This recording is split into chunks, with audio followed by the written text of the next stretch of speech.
views and opinions expressed in this program are those of the participants and do not necessarily reflect the views of BronxNet or the program underwriters.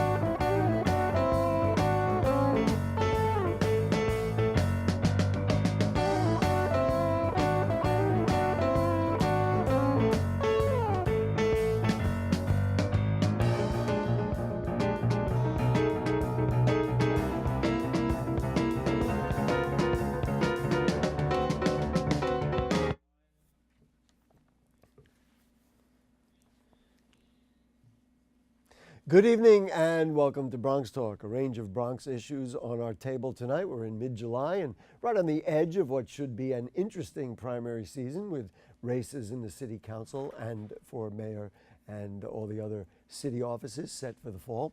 Also, as every Bronxite knows, we've had a difficult 4 weeks of shootings in some of the nation's highest profile cases. And unfortunately, many just as deadly but lower profile cases as well. On the heels of the overturn of the Shelley Silver case, there's again talk of ethics reform in Albany, and tonight's guest can also talk about other political and legislative issues. Please join me in welcoming the chair of the Bronx Democratic County Committee, the Assemblyman from the 85th District in the Bronx, Marcos Crespo. Nice to have you with us, sir. Pleasure to be here, Gary. Let's start right off with the politics of the day, the upcoming city council races. In each case, despite some active challengers, the BDCC has endorsed the incumbent. I don't think I've ever gotten to ask you about it. Talk to me about your process. How does it work that you ended up selecting incumbents, but really any candidate to run for any office? Well, it depends on the circumstances, but for the most part, we will usually support our incumbents. The candidates who we work with, Democrats who represent their communities, have a proven track record and have done great work and have been a part of the organization, not only in terms of the responsibilities in their district, but also in terms of our politics as a borough and how that's important to the state picture, the federal picture, and everything else that influences our neighborhoods. So by default, we traditionally have endorsed Democrats, incumbents. Oftentimes, there might be a situation where we don't, depending on the issues, but for the most part, we are expected to do so if things are going well and that individual's done their job. We've also had circumstances where there's been open seats and we'll have great friends of the organization challenging one another, and that gets trickier. We have to look at a body of work. We have to look at what the local leadership in that community, both elected, community, political voices, and what their thoughts are and who's best suited to represent them. And in some cases, for example, Rafael Salamanca City Council seat, the minute Maria stepped down from that seat, it created a nonpartisan election. In that situation, since it wasn't going to necessarily be a Democratic candidate, but rather every candidate would name their own party, we went through a process where we created an interview process, and we invited everyone who was interested in our support to come forward and talk to the leadership of the county organization and tell us about their visions and plans. We asked some pointed questions about their background and their intentions, and in the end, I think that process proved very well. We were able to support Rafael, and he's done an amazing job. Do you interview all the candidates, all the ones who have announced, let's say, or do, let's say, independent candidates come to you and say, hey, can we have the floor? Often, very often. Actually, our door is always open to anyone running for office who wants to, discuss with us the circumstances of a race. If they want to, request our support. I've met with a number of candidates running against incumbents that we are supporting, and the door is always open. I think, we believe in democracy. We believe in the process that allows individuals to put their case forward. We believe that should be done the right way and for the right reasons. I will tell you, there are often candidates who are statement candidates, people who run without necessarily the intentions of winning or serving, but rather to cause other impacts. And, we deal with that as it comes along. But our door is always open to anyone who wants to talk to us, almost anyone. Sometimes people say things and cross certain lines, but we've often do that. And I've met with a number of candidates in this cycle who are challenging incumbents that we're supporting. You talked about supporting candidates who support democratic, that's the capital D, democratic values. Mark Jonai, for example, contributed to the McCain campaign a little while ago. There's no secret that Reverend Diaz has been a conservative. He brought Senator Cruz to New York, Ted Cruz to New York during the political campaign. Fernando Cabrera is a registered Republican in Pelham. This would seem to conflict with this idea of supporting. Was a registered Republican. Well, okay. He's a Democratic council member. Look, here's the thing. I mean, you understand where I'm going. I hear you. And look, first of all, the Democratic Party has always been a very broad tent. Democratic Party has had historically given an opportunity to various opinions, various backgrounds, individuals who disagree often on tangible things to come together under that banner of Democrats and serve and do well. And there are a number of criteria that come into play when somebody serves and gets elected. I happen to be a pro-life Democrat. I voted on positions that have been a little different sometimes than the majority of my counterparts up in Albany. That doesn't take anything away from me being a staunch Democrat and supporting democratic values and candidates. And I think that we have to come back to that. I mean, you look at what's happening nationally. You look at what Trump was able to do. You look at the extremist politics that have dominated many of the parties and many of the rhetoric around certain campaigns. And we have to come back to not alienating individuals and not pushing somebody away for one or two disagreements. If we do that, we'll never get anywhere as a community, as a society. And I think we have to come back to that as a party. If nothing else, this presidential campaign proved to Democrats across the country, not just here, that we need to stop, going to any extreme, not allowing what the Tea Party did to the Republican Party to happen to us, and we have to go back to a more central sort of view of the world and giving a broader group of people an opportunity to consider themselves Democrats. What'd you make of the video of Democratic Assemblyman Jose Rivera escorted Nicole Malliotakis around Orchard Beach, and he shot a video? I mean, it literally was a campaign stop sponsored by a Democratic Assemblyman.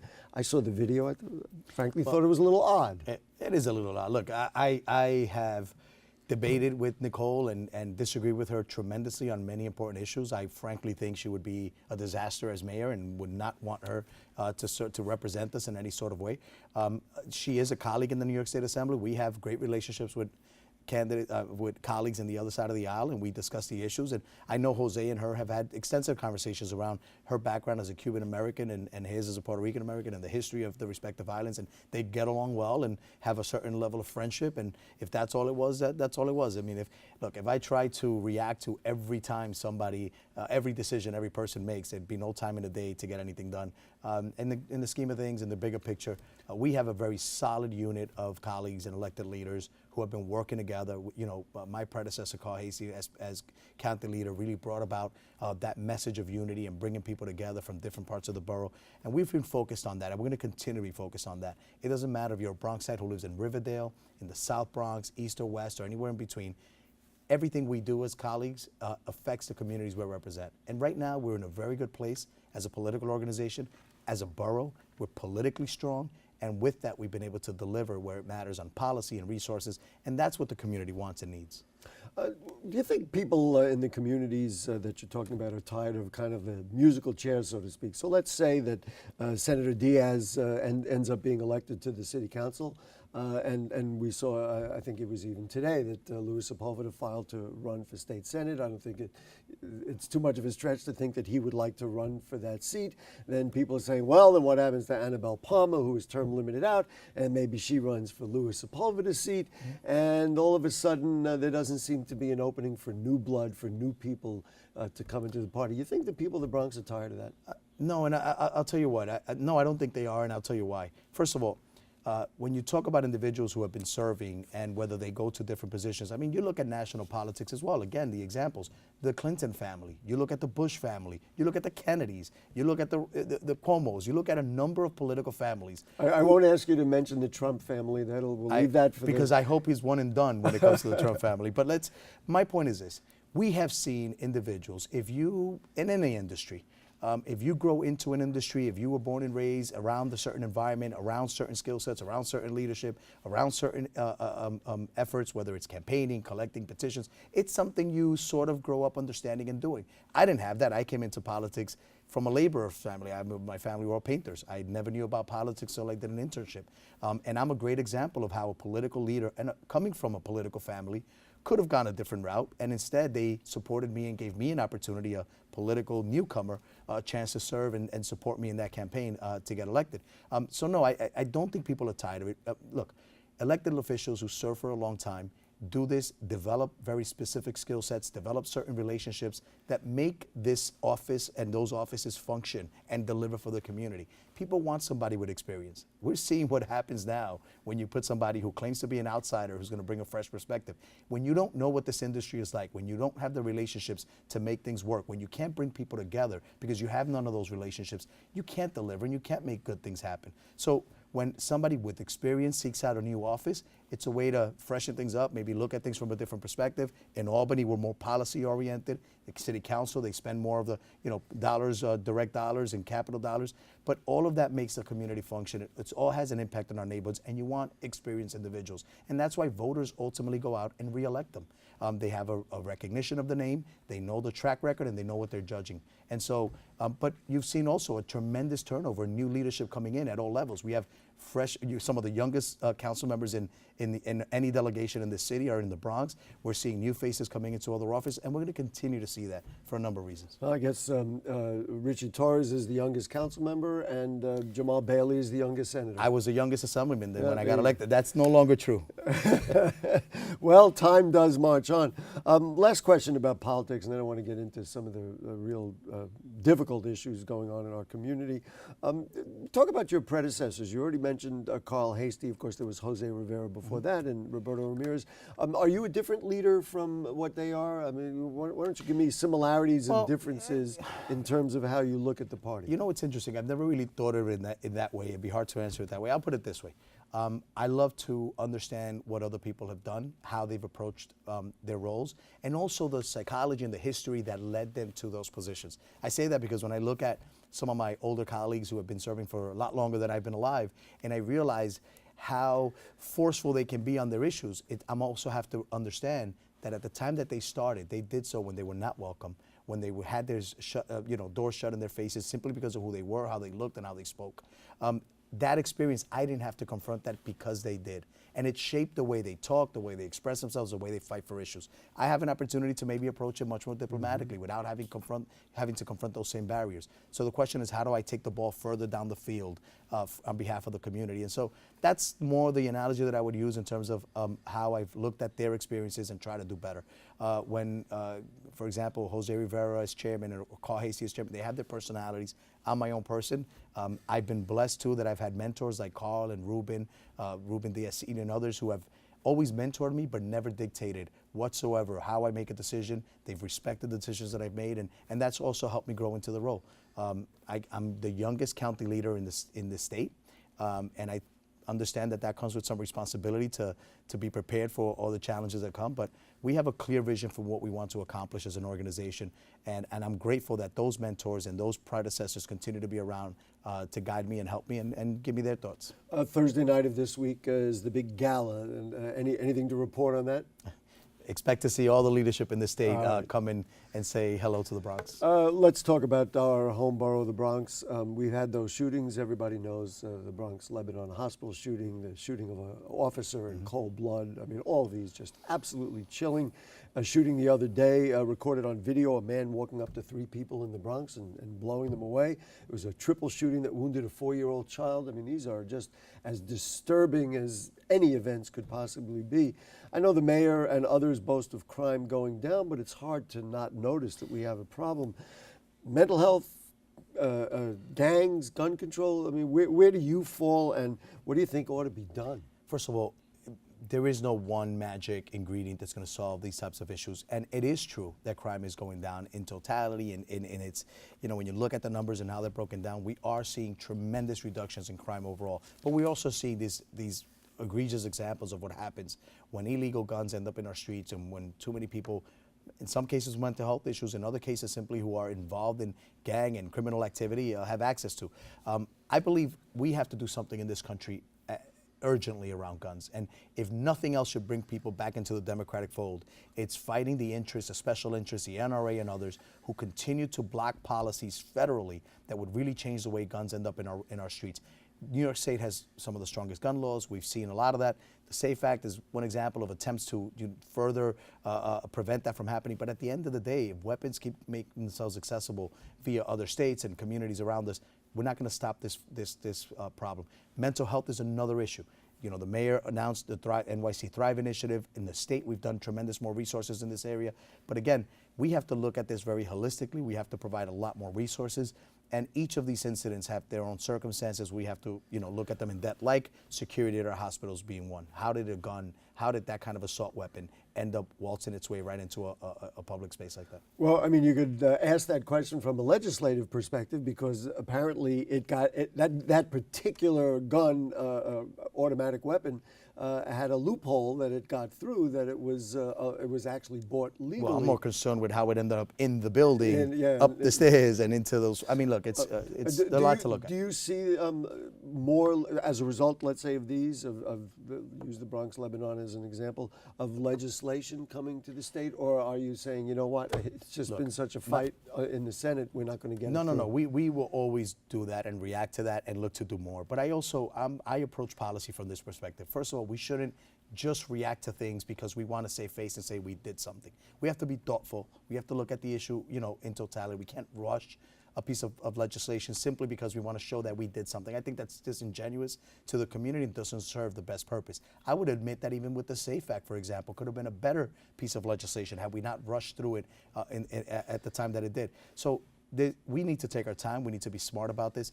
But guns themselves, the issues of illegal guns, have to be dealt with at the federal level, and the Republican Party, this administration, and so-called Second Amendment rights advocates, it's not about the Second Amendment. Nobody wants to take the right away from legally and properly owning weapons. It's the proliferation of illegal guns being sold on the streets and ending up in the hands of criminals. And it really, if I can just editorialize also, it has to be a federal thing, because if they're coming up from Virginia or Pennsylvania, there's not a lot that you in New York State can do. And that is one of the main policies that the Democratic Party has tried to address, and we're losing ground politically, which is going to make us lose ground on policy. The NRA is getting their way through Congress, their way through the White House, and we can't continue to allow that because it's our families who are being gunned down. I guess you're happy, like your colleagues at Mayoral Control got done ultimately, or it wasn't easy, so to speak, but you did ultimately make it happen.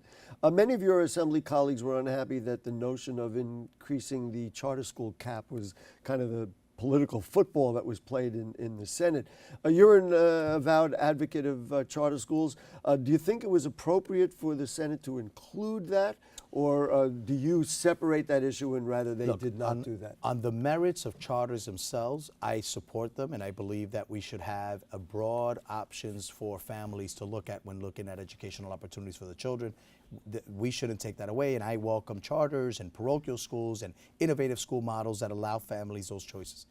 Where I also understand and disagree with is a number of elected leaders who don't have charters in their districts, who don't care about the charter movement, but rather for very political reasons, simply use that as a wedge to deny a real negotiation on the merits of mayoral control per se and some of the other issues that were being named. I think that's where, we can't continue to run this state where we're simply just drawing lines in the sand and playing a game of chicken. These matters affect families. They're important to people. They're important to our children, and we shouldn't use them as political hot potatoes. And that's why I also disagreed with the approach. The merits of each of these issues are important. They should all be on the table at the appropriate time in the appropriate way. So you agreed with the Speaker of the Assembly, Carl Hastie, for saying, you know what, that we're not going to deal in that fashion and the way it came out. Yes. Should we expand the number of charter schools? There are still open slots. Is it a matter of the numbers, or is it a matter of a different look at charter schools? There's a lot on the table. There are different treatments of charters. They get a different per pupil. There are different treatments of them in terms of facilities money. I will be the first to tell you that I believe there's a shared agenda for the charter and the public school community and everybody in the educational world, and that is infrastructure. I don't understand how we can build Yankee Stadium in a year, how luxury housing, 90 floors of luxury housing can go up in 3 months, 5 months. Beautiful parkland and landscapes can be done in a matter of weeks. but we can't figure out a way to rebuild our school systems for the future. Why do we still pump so many millions of dollars into older buildings that are limited per se? Why aren't we building our school infrastructure the way we're thinking about housing for the next 100 years, as opposed to trying to make the last 100 years still work? And I think that's where we should stop fighting. The space wouldn't be an issue if instead of building a 4-story block, square building and calling it a school, why are we building a 10-story tower that allows for innovation, that allows for new spaces, that allows everybody to have the room they need to do the right thing? I disagree with co-locations that cram a closet into a classroom. I think people should, and if a school has an extra classroom, it shouldn't be given to somebody else. Let them use that for a club, for parent engagement, for social engagement of students, be creative, and do what other communities are able to do. We shouldn't limit ourselves. We have air rights and the technology and the ability to build up and provide everyone the space they need. You know, I would add along to that if you're going to build buildings or building communities and adding housing, instead of just putting up the housing, let's have a view that we need housing, we need schools, we need shopping infrastructures and all those things we never really think about. I do want to mention, I think it was 2 weeks ago, your colleague Jeff Dinowitz was here. We have a quote, because I asked him a similar question about mayoral control in charter schools. He feels differently than you do, I'm sure you know, about charter schools. His quote was, "The effort to expand charter schools is behind a greater effort to undermine public schools, I guess traditional public schools in the city, the state, and the country. The more charter schools you have, the larger their constituency becomes, the more political power they have, and this will lead to more expansion in the future." Do you view charter schools in that way, that it's either charter schools or traditional public schools? Not at all, not at all. Look, I'm an ardent supporter of our public school system, and I think that is the bedrock of public education and education in this country. And I don't think that'll ever go away, and it should never go away. Creating options and innovative approaches to that, and creativity in approaches to that, is a good thing. Look, no one model fits every family. We're seeing that more and more in the growing diversity in our communities, growing positions and ways of thinking. We want families to have choices. And by the fact, if nothing else, just look at the number of families on waiting list. What prompts a family to say to themselves, I no longer trust or want that local public school option. I will make the line, I will fill out an application, I will wait by the mailbox for that letter that hopefully tells me there's something different for my kid. Some families are able to afford that and go to a parochial school or a private school. For the families that cannot afford that, why are we denying them the same hope? So long as there's 40, 50,000 New Yorkers on waiting list to have a different option, that's something to respond to, not to ignore. I don't believe we should undermine our public school system, but I don't think we're doing that when less than 5% of our student body across the city is attending a charter school. I think it's a little exaggerated, and I think there's a place for innovative schools. I do want to ask you a very contemporary topic, the overturn of the Shelley Silver conviction just a couple of days ago. Do you think that'll inspire new ethics reform in the state? The latest indications, at least if you believe the political blogs you read, says no, there won't be any new look at ethics. What's your thought? Look, we always look at ethics. We look at every issue. That's the truth. Whether something else happens or not, let me tell you, since I've been in office, since I've been in Albany, I have seen numerous pieces of legislation that are involved in that ethics umbrella be passed and approved. And my thought has been, it's always come as a reaction to a new headline. Something happened to somebody, we have to do something. It's this, again, this overreaction to just show people we're doing something for the sake of, as opposed to a very You don't think we need ethics reform? No, that's not what I'm suggesting. I'm sure there's a number of things that we can do differently and we should look at. And I do think there's room for some additional reforms to ethics and to a number of other areas. But the public shouldn't be sold into or driven into by some headlines and some editorials into thinking that every idea is out there, we just haven't implemented. That's simply not true. We've had tremendous rules and we've gone further than anybody has pushed us in terms of creating new rules. But understand, everybody who's been in trouble has been caught and has been litigated against and charged under the existing rules that we had. So new rules aren't the issue. It's about enforcing the ones that we have. It's about making sure that we're tracking this information. You know, and by the way, adding more rules are also getting tremendously in the way of our ability to deliver for our communities. I'll give you one example. If you spend time on ethics, No.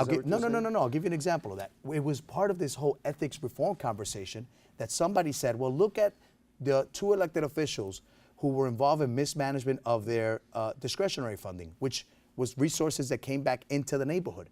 That I had an ability, or other members had an ability, to dictate resources to local community-based organizations that needed it the most.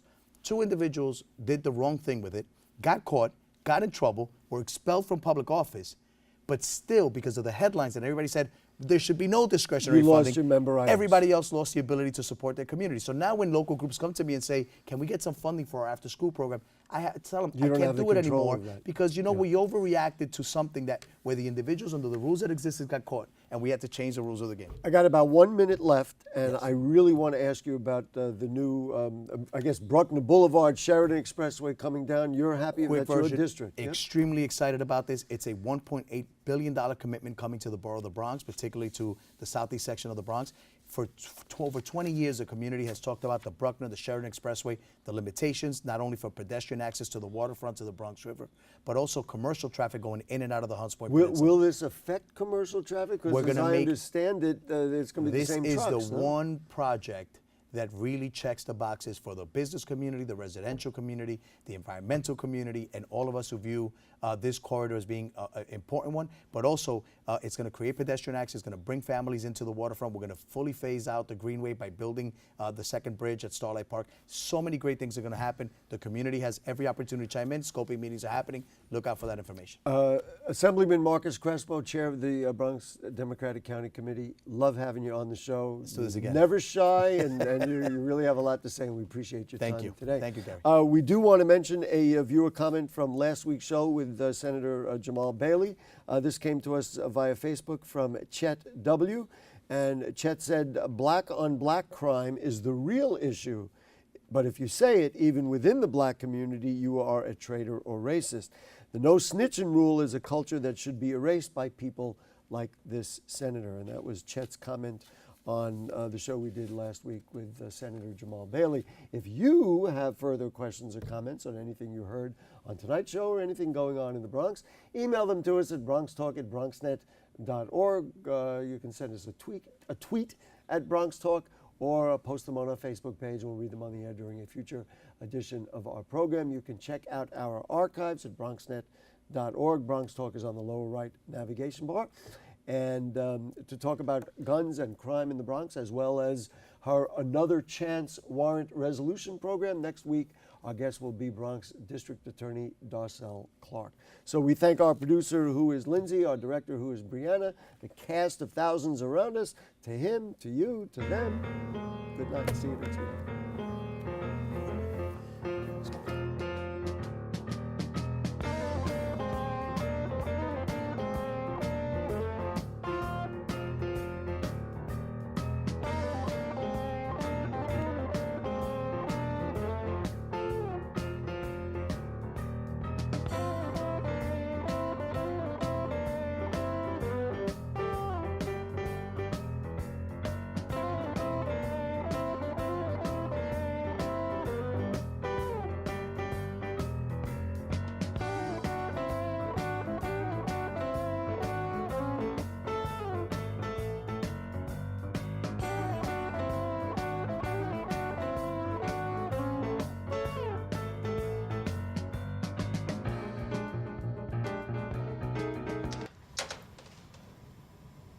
Wow, these are really good. You act surprised.